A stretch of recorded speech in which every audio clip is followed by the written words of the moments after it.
of our events so far have been strictly just those in Alaska. But Global GEG shared out our information on Twitter, so it's cool to see that we have some people joining in from other locations as well. It looks like we have some people from California, New Mexico, and then Laura down south in Alaska, and then Lori. Are you in Fairbanks, Lori? Yeah, Fairbanks.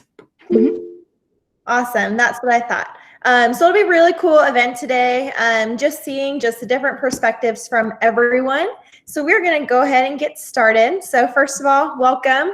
My name is Chelsea Hurst. I am one of the GEG leaders for GEG Alaska.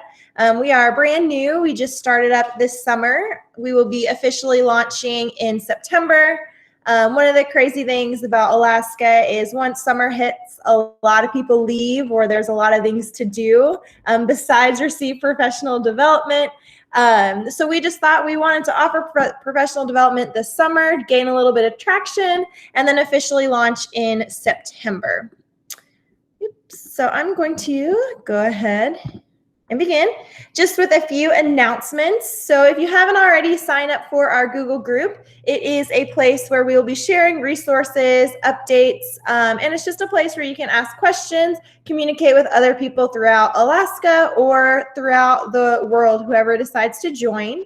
We will be hosting weekly professional development every Tuesday until August 4th. If you could just sign up using that link hyperlinked, do so. Then you can also tell us what type of events you'd like to see in the future, because this is for you guys. So we want to make sure that it's geared toward what you guys would like to see. Our next event next Tuesday, we'll be using Google Slides and Google Classroom with Laura Davies, who has joined us today. So that is exciting. All of our summer events have been scheduled, so you can look on our calendar to see what those offerings are. And also be on the lookout. I mentioned this already, but we will be officially launching our GEG in September. If you are interested in presenting, we would love to have a wide range of presenters. Just email gegalaska@gmail.com with what you're interested in and what you think you could present for us. And then now let's get started with our event today. So today we're going to be talking about how we can use Google tools to amplify student voice and student choice. I'm really excited that we have a diverse audience today because there will be a lot of participation. And I think the different learning environments or places from around the country, the world that we come from will really offer some great insight into what we'll be talking about. So here are just some session norms. So as the GEG leader of Alaska, one of the things that I really wanted to focus on is connecting educators from across the state. Alaska is the largest state in the United States, not Texas, for those who believe that, and our state is extremely diverse. Our learning environments look incredibly different depending on where you are in the state, and I really feel that educators can come together and share those different experiences they have and be able to learn from others. So while you may not feel like an expert in Google or an expert in using technology, you are an expert in your learning environment and where you teach, and the way you problem solve and use Google tools is differently than others, so we can all learn and share from that. We will be sharing ideas today and asking questions within the comments, Google Docs, Jamboard, or if you want to turn on your video and share that way, you can as well. Right now, all of you guys are muted with your microphone and video. You are welcome to share, and it's encouraged at any point in time. Something that works really well for us, if you want to, is unmute your video and your microphone if you'd like to speak. When we see those videos pop up, it can really give us a good idea of whose turn it is to talk, so we're not talking over one another. But if you're like me, and especially if you're joining from outside of Alaska, most of the sessions I am honestly like laying in bed watching, and I definitely don't want to turn my microphone or my video on. So if that is you, no problem at all. So if you haven't already, we've had a few extra people join us. Introduce yourself in the chat, where you're located, what position you hold, your Twitter handle, and then something that I really want to know, just to give a context for our session here today, is what does your students' learning environment look like? So for example, I live in Fairbanks, so the interior of Alaska, but I work for the Yukon-Koyukuk School District, which is a rural school district within the interior Alaska. It is the size of Washington State. We have 10 schools and only 250 students spread across that region. All of the schools within our district are remotely located, so you can't access them on the road system. And it is a very highly native Athabascan Alaskan population. So our learning environment looks very different than, say, the big city or Anchorage or even places in the lower 48, because we have teachers teaching multiple grade levels at the same time. We have teachers with small class size or different access to technology at home. Most of the time in our school district, the only place that you have access to technology is within the school itself. So very different perspective. If you guys would like to share yours, I'd really appreciate that. Laura shared that she teaches in Wrangell, Alaska, taught 5th grade for 13 years, but now middle school science, math, and technology, which is awesome. My background is in math and science as well. Then if you'd like to share your learning environment or your school's background, that would be awesome. And welcome to those of you just joining.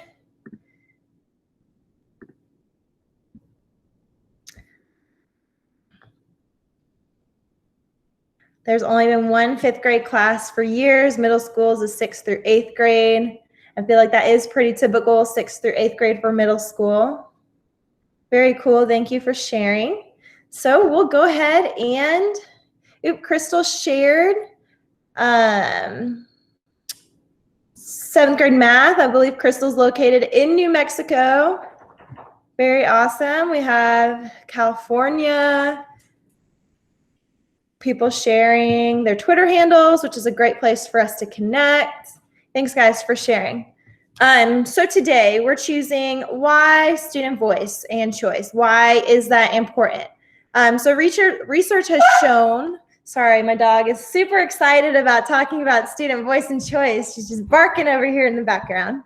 But research has shown that when students feel like they have a voice in school, they are 7 times more likely to be motivated than those who believe they don't have a voice.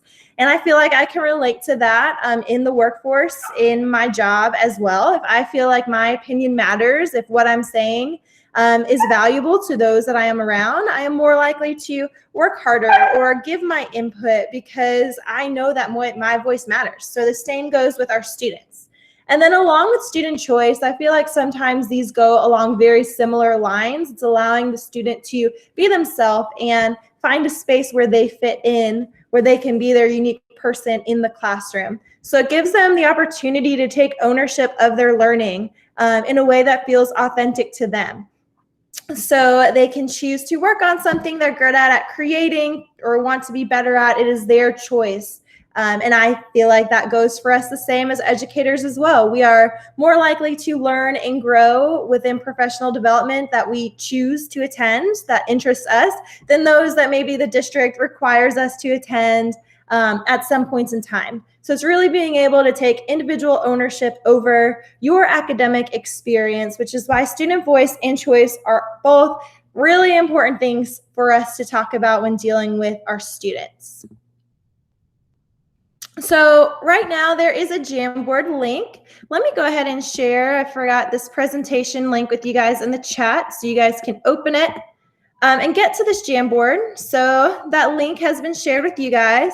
I want you guys to click on that Jamboard and just for the next 3 or 4 minutes, say, how do you personally promote student voice and choice in your work environment? I understand that some of us may be classroom teachers.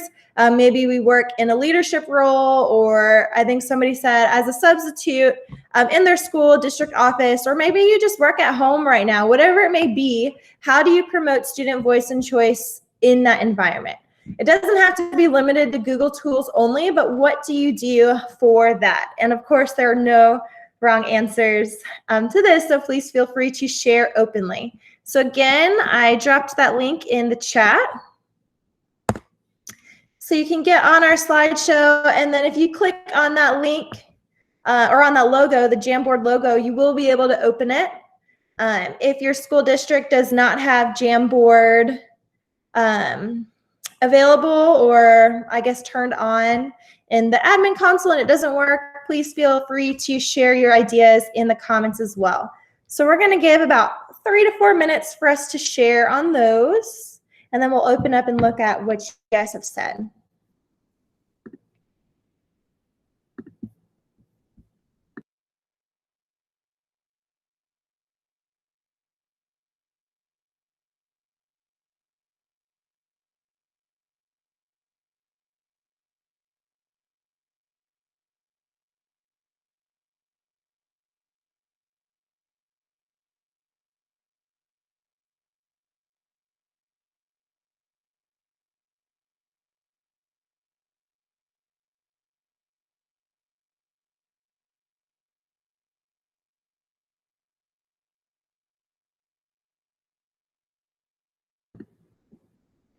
Awesome. I see you guys using the Jamboard, which is great.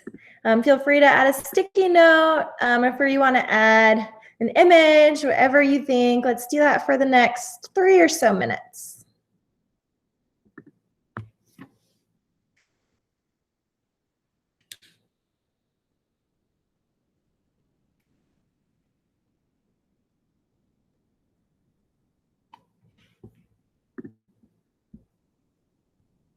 And then, like I said earlier, this session will be very share heavy. I believe that I, as the presenter, am not the keeper of all things Google. I am not the Google God that knows everything and going to come on here and change your life for the better and amaze you with all this Google knowledge.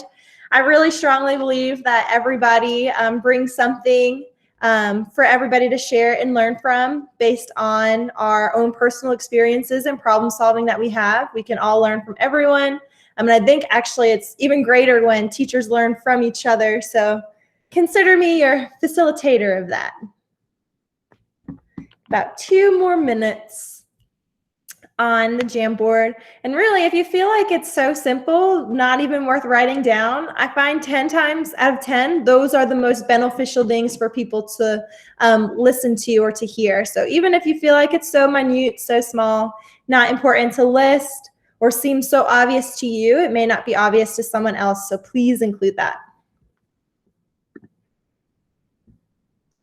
Awesome. Love the use of the Bitmoji there. That looks great. Bitmoji makes everything look better, or it makes everything more fun. Either way. So first one is, how do you promote student voice in your work environment? Yeah, I love students collaborating in a group with unique insights to figure out problems together. I believe that for students and teachers, that's kind of what we're doing right now, coming together on an idea and sharing our different insights, because we all, especially coming from different parts of the United States, have those unique insights to share. Ooh, I love, somebody said, I have an empty box where students can share what frustrates them anonymously. I'd be curious to know if this is like a paper comment box, or maybe you're having them fill out a Google form or some other type of venue to get that, but that is great. Students make predictions about science phenomena. That is awesome as well, especially because with science, that phenomena, before they know it's actually science, they may already have great insight that they don't know. I use may do and must do lists. Is that like an organization technique? That's nice. Students run morning meetings. They can share during this time. That definitely goes back to giving the students ownership.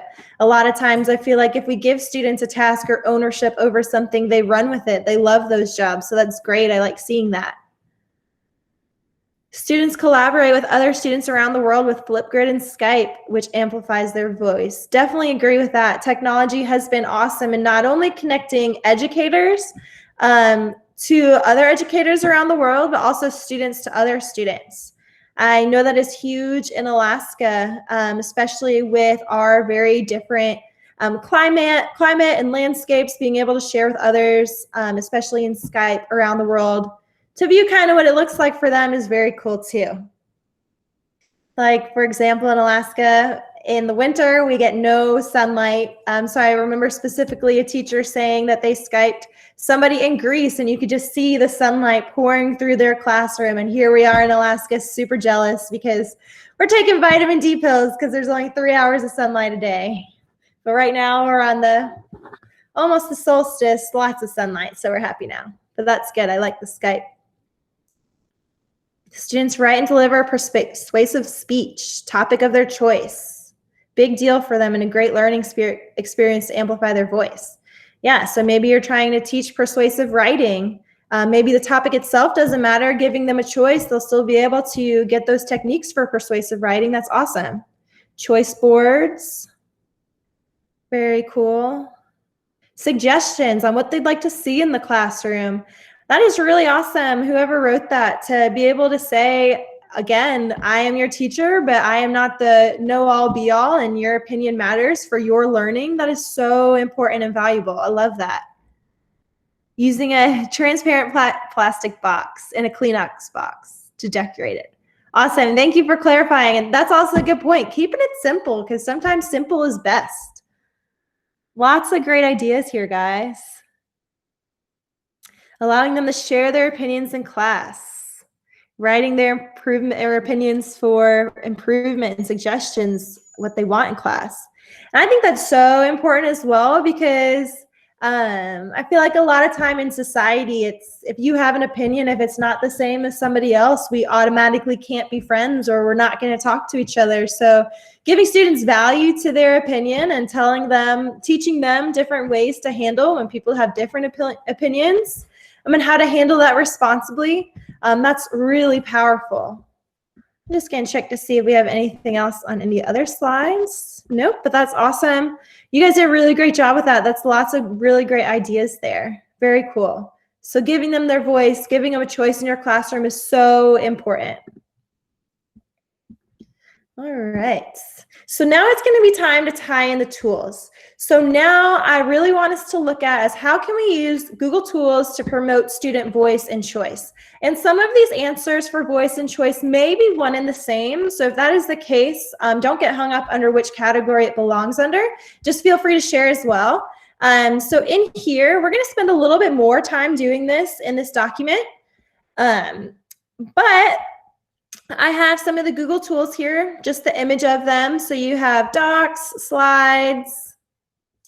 My internet is slow, but we keep rolling down. We have drawing, forms, different, some of the core Google tools here. You guys just grab a bullet and go ahead and start sharing ideas of how you can use these tools in your classroom to promote voice and choice.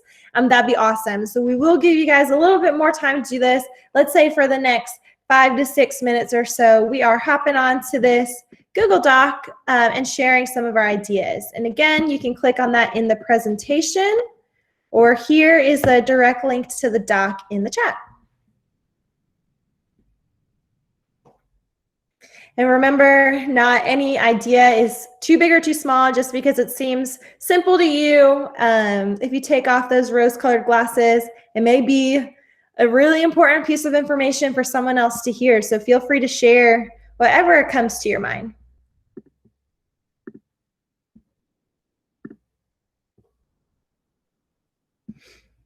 And then again, I posted that link in the chat for you guys. If you're having issues, open it up. Just let me know. So we're focusing on how can we use Google tools, the specific tools listed in the document itself, to promote voice and choice. Give students ownership and power within your classroom.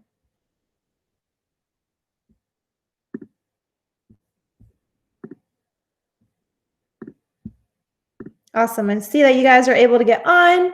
So let's spend the next 5 or so minutes thinking of this, bouncing ideas off of one another. Feel free to grab your own bullet or If you need somebody or need to make more, totally feel free to do so.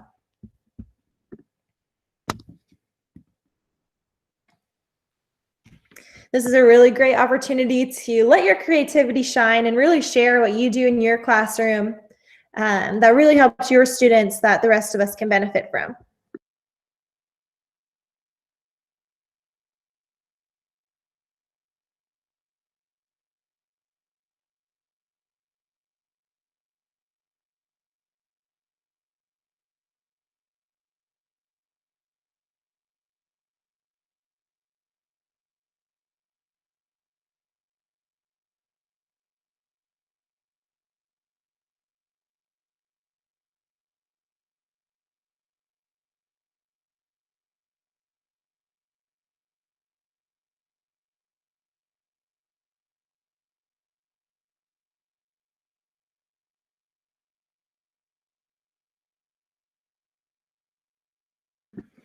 And I really want to challenge you guys to try to get at least one thing down for every tool. Maybe what others write will inspire what you would like to write as well. I know for me, Google Sheets is my weakness, and I know Laura is a Google Sheets pro, so I'm really waiting and anxious to see what she writes for that because I know I'm going to learn a lot from her there.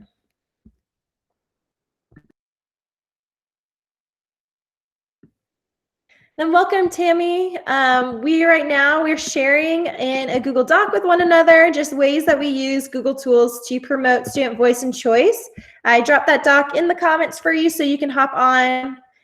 Just a little recap of what we've been talking about. We've been talking about, just like adults, giving students ownership over what they get to learn or how they get to learn, and giving them a voice to feel like it matters really transforms their learning experience. So that's something that we definitely want to focus on in our classroom. And there's ways that the Google tools can help us do that. Cool. Thank you. I'm sorry I'm late. No problem. Thanks for joining.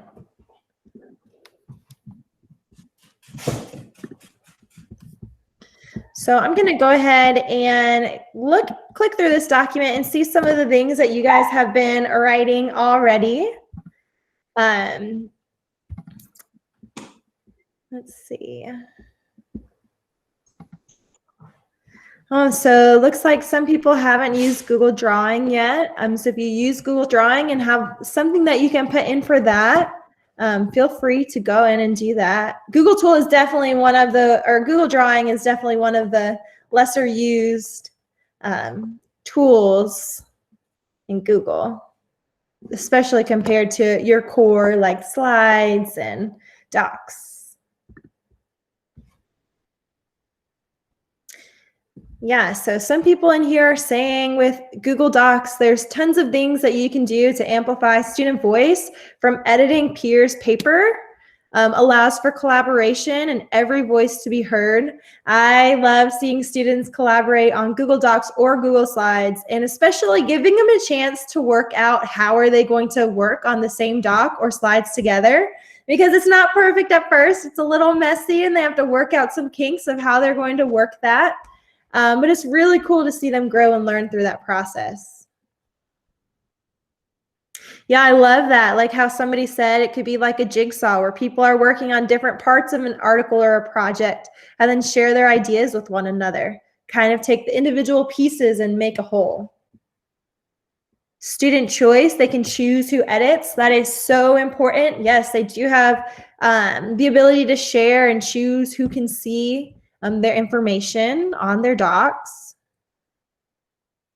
I love whoever wrote about 4 students in a group and then giving them the choice on who wants to be the facilitator, timekeeper, reporter. That goes back to, again, assigning students jobs and giving them ownership over that job to really allow them to excel. That is great. I love that.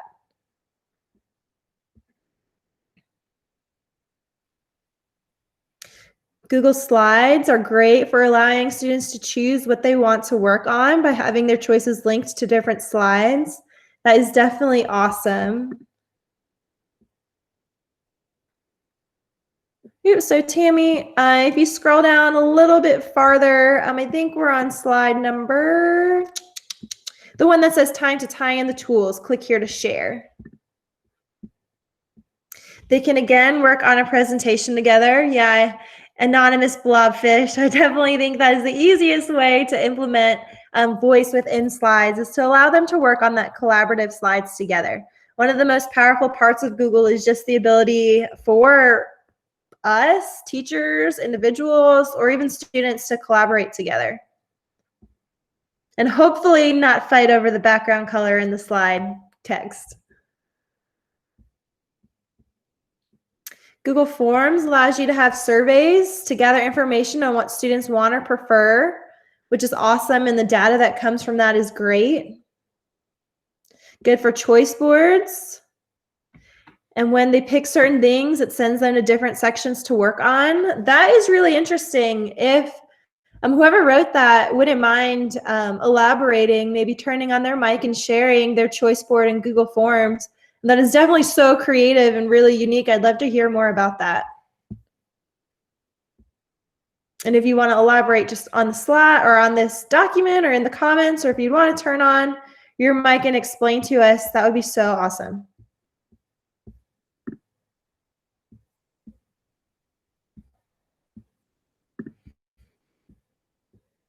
Creating your own choose your adventure story.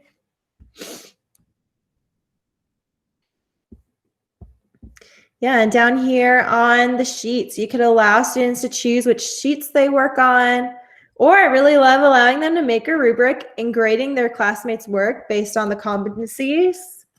That is so powerful. There's been a lot of research to show that if students understand the learning objective and what their goals are, they're more likely to be successful. So involving them in that rubric making process, whether they're just using a rubric to grade each other's work, or I really love giving them an opinion into what the actual grading rubric looks like and what those expectations are, of course, aligned with your objectives. But I think that is so powerful and really helps students understand what they're supposed to be doing and give them some feeling of it's fair because they had a part in the decision-making process.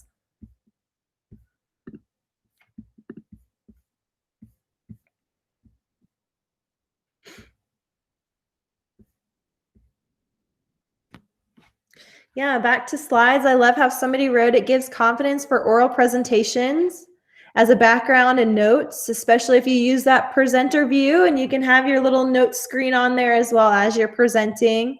That is definitely a very powerful tool. Great. These are all really good ideas that you guys have so far.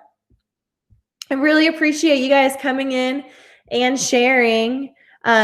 Because even for me, somebody who used Google very frequently, you guys have some different perspectives that I didn't even think of. Especially some things that seem so simple as allowing the students to choose who views their documents, giving them power over that share button. Because, I'm like, well, of course you're going to share with me, the teacher, but giving them the ownership of sharing with, their peers or whoever else they want to see their document. Very cool. Give about one more minute if anybody has any more last minute thoughts they would like to share. But we're off to a really great start here.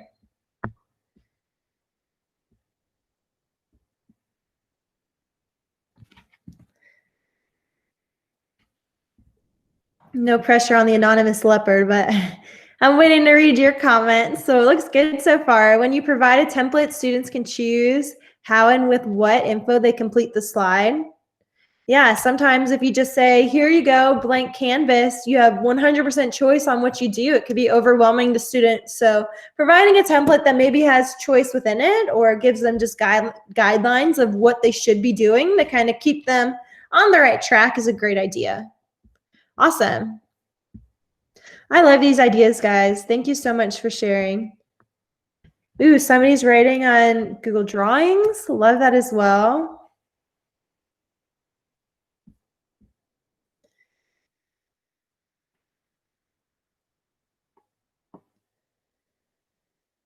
Yeah, students can express their feelings in any type of drawings. That is definitely a great way to use drawings. Maybe they're using images, maybe they're creating symbols, maybe they're using phrases or words to express how they feel. That is great.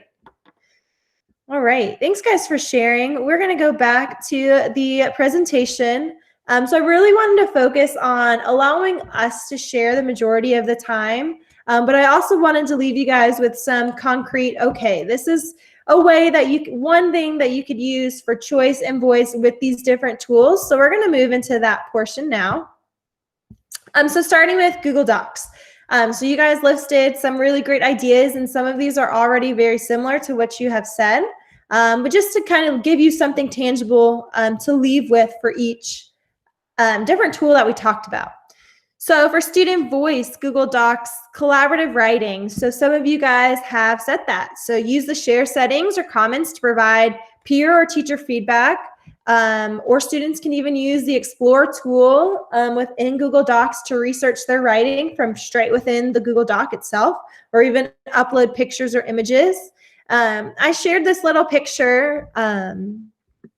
This was done on a, oops, sorry, go back. It was done on a slide, but the context still is the same for Google Docs. I had my students, when they were doing remote learning, they were actually homeschool students located in multiple locations across Alaska, and they definitely did not all go to the same school and know each other. So I challenged them with writing a creative story. So they decided to write a story about the afterlife of a moose. And one of the requirements was that one person would write the first sentence, somebody else would write the second, third, so on and so forth. So if you look at that little image, there's different colors of the text. And that is because each different color represents a different student, and they had to pick up the story from where the first student left off and have it still make sense.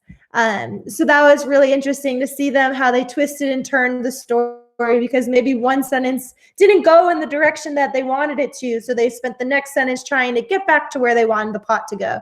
So it's really fun to see them do that and really give a voice into that.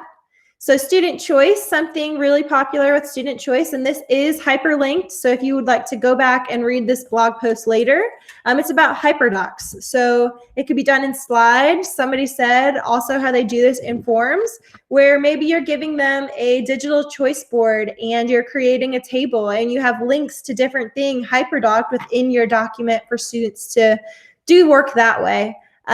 So that gives lots of choice in that sense. So Holly Clark, who I guess you can consider like an ed tech guru, has an article that explains a little bit more about hyperdocs if you're interested in that. Does anybody else have something they'd like to share about Google Docs, or maybe a question about Google Docs? If you do, please feel free to share those in the chat. Oh, awesome. So Crystal, back to the Google Forms earlier, she's the one that does the choice boards through that. Start on the same section, and based off what they answer, they choose, it sends them to another section and keep going until they choose completed the sections. That's really great. And props to you, because I feel like I would totally mess up some of those links, and that's maybe a little tedious on your part. So that's really awesome. If you have any tips to kind of check those links and make sure it all works out for your students, we'd love to hear those in the comments as well.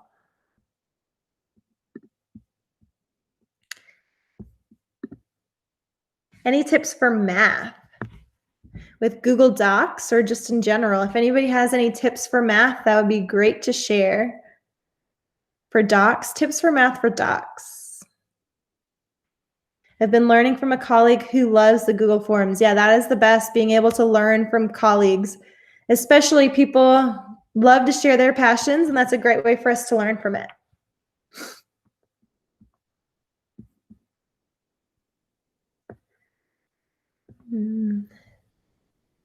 So if you're doing tips for, yeah, so I was about to say the very same as Crystal. As a math teacher, preferring slides because it is more visually appealing, especially if you're wanting to put problems itself on the actual slides or do drag and drops or whatever you want it to look like. But you could do a hyperdoc for math. So maybe you're wanting them to go through and practice on different websites, or things like that. You can do that. Try HyperDocs with that. Maybe you want to have them complete, some problems that maybe you have on a slide. You HyperDoc that on the Google Doc. Maybe you have another optional assignment you want them to complete. And maybe when they're done, you have a few websites for games that you want to allow them to go play. You can put that on your HyperDoc as well. I do interactive notebooks with slides.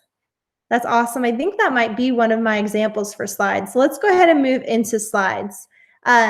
So a good way to give students voice with slides is those student portfolios or the interactive notebook like Crystal had mentioned. So students can screenshot and hyperlink important assignments throughout the year and upload them to their Google Slides as a creation tool. Crystal, if you have any other tips or things you'd like to add on about your interactive notebooks with slides in the comments, we would appreciate that because that does go along with the student portfolio, very similar to that. Or again, you can do digital choice boards. So there I linked another blog post from Hello Teacher Lady, who talks about how you can use slides to create digital choice boards and hyperlink different slides to one another. So if they choose activity number 1, maybe it sends them the slide number 2 or however it may be. Very cool. Awesome. Next, Google Drawings. So Google Drawings, a lot of people right now use Google Slides for the same as what Google Drawings do. They are very similar in the sense where they allow you to manipulate absolutely everything. The biggest difference is just Google Slides is a presentation and Google Drawing is just one blank canvas. So some people prefer that. I know I love Google Drawings for making our pictures or promos for the different events that we do, or I love using Google Drawings for making student worksheets, things like that. You can also, Crystal mentioned, using drag and drop, fill in the blank, inserting shapes to allow them to perform different tasks. You can do that as well in Google Drawings, especially if you only want them doing it on one page. Maybe you use Google Slides because you have multiple activities that you want them to complete. Google Drawings is if you're using just one page. Excuse me. So some ways to get student voice in Google Drawings: vision boards. Students can create graphics, insert phrases, create their own vision board or goals for the school year, adding images or texts. So very similar to maybe how we did the Jamboard earlier, posing a question and having people respond or having a student respond using images or phrases on a Google Drawing. And then they can use it to create interactive posters, graphic organizers, timelines, comic strips. A lot of times when I think student choice, you think of having them have an assignment and choosing maybe the mode in which they create that assignment. I also love using Google Drawings for if I want to put a graphic organizer on my Google Classroom. I create that graphic organizer on my Google Drawings, and then when I upload it as an assignment on the Google Classroom, choose that file, make a copy for all students option, so then students can go ahead and edit right inside that graphic organizer. Yeah, Crystal, vision boards sound like a great getting to know you activity for the beginning of the year. It's definitely true. Another activity similar to that that I do with Google Drawings and can also be done with slides is in earth science. The earth has been around for a long time, and to say this is what happened in 10 BC, 11 BC, 12 BC, that is a lot of information to timeline the history of the earth. So it's broken into different periods like the Mesozoic period or Jurassic period. So I had students do that for a timeline of their life. So instead of saying, this is what happened when I was 1, this is what happened when I was 2, 3, 4, I had them break their life into 4 or 5 segments and say, this is what happened in this section of my life. So creating timelines, things like that, using Google Drawings or slides as well. Yeah, Tammy said Matt Miller from Ditch That Textbook likes to make comics in Google Drawings. And if you just do a search of Ditch That Textbook, Google Drawings, there's lots of really great resources. Thank you for reminding us of that, Tammy. All right. Next one is Google Forms. So I really love the idea, and I think this kind of goes along with whoever mentioned having the Kleenex box and allowing students to share what frustrates them. A lot of times in school, we get really wrapped up in teaching the content and making sure all the standards are met and that the learning objectives are being withheld and students are performing well, informative, summative, all these assessments, all these things that pile up on top of one another, that we forget that we're there for the students and that the students' well-being and social emotional learning factors are really important, especially kind of the building blocks of having students learn or allowing students to learn once those are met. So having daily check-ins using Google Forms. So there is a blog post right there about daily check-ins. It gives you a sample template. It's just a really quick way, maybe for your bell ringer or your warm-up when students walk in the class, or maybe when they come in homeroom or however it's set up. You have this daily check-in form posted on your Google Classroom, and students can just come and share. Because your students are people, they're not just learning machines or lack of learning machines, but they're people with real feelings. And sometimes you as the educator is the only backboard they have to kind of share those feelings. So it's really important that we consider that when we're thinking of student voice as well.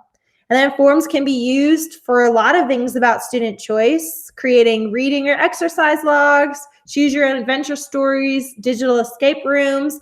And when I mention all of these things and when I'm talking about choice, I like to create them, but I also love challenging students to create their own and sharing it with their classmates. It is really powerful for students to see kind of all the ins and outs that go into creating something or creating a product for other people to use. And it really challenges their depth of knowledge for the content. So whenever possible, I love challenging students to create in different ways that they may not have before. Oh, awesome. Tammy also mentioned, somebody asked a question about ideas for math. In his blog post, he mentions how to create manipulatives and drawings for kids to move around. My students love escape rooms and forms. Yes, those are totally a lot of fun. And again, goes back to you as the educator, making sure you have all of the answers set up exactly right, because they will call you out if they are not. Self-progress reports and forms, that is also very valuable, making sure students understand the objectives, understand how they are performing against the objectives to be able to grow and figure out where they need to go next. Thank you for sharing.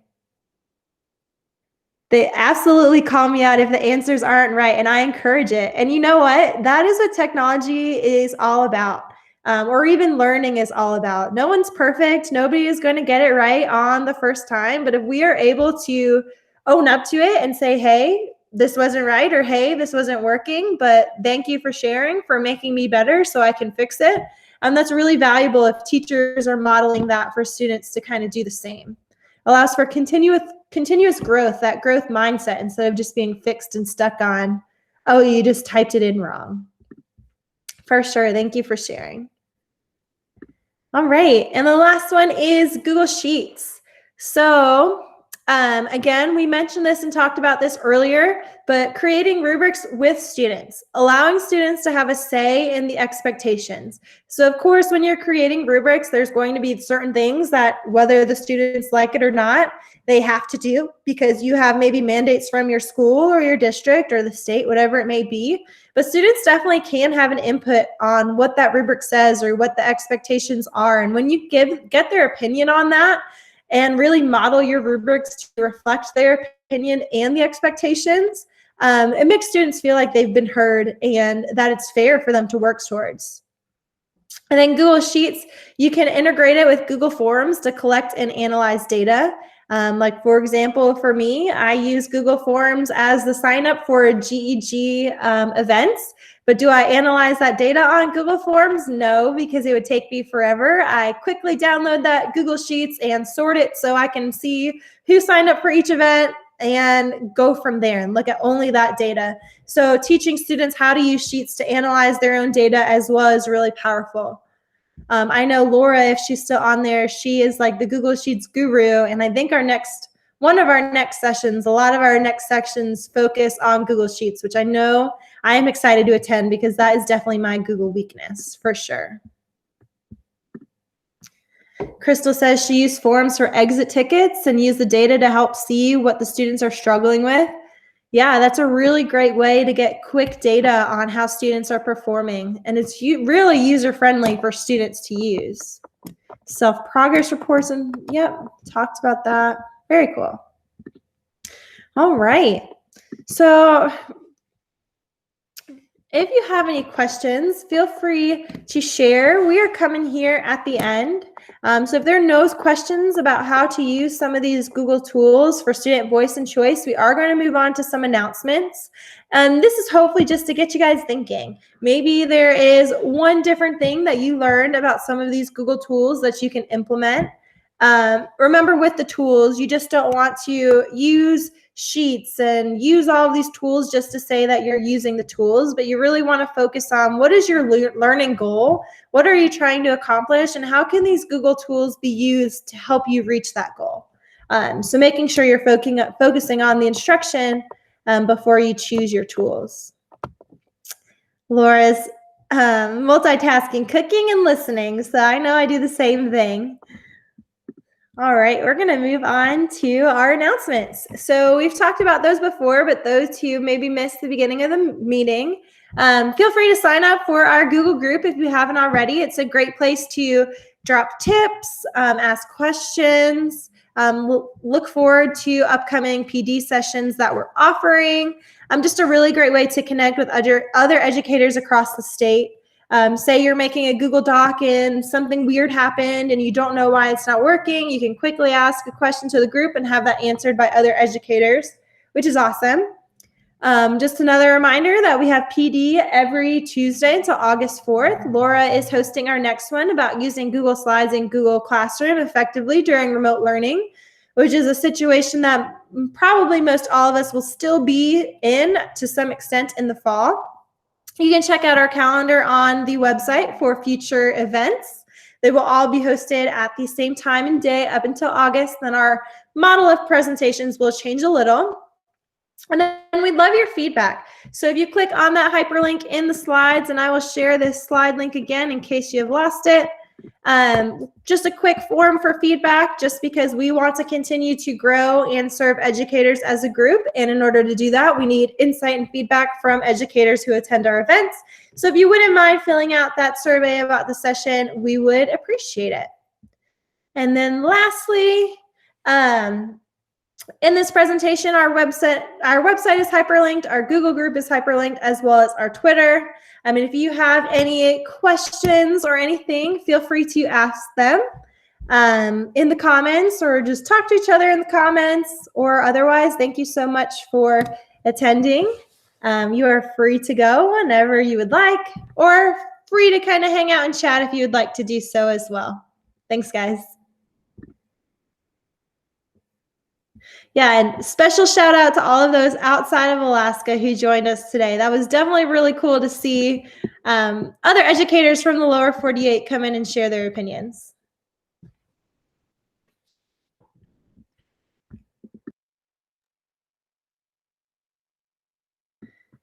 All right, bye everyone. Thanks for joining.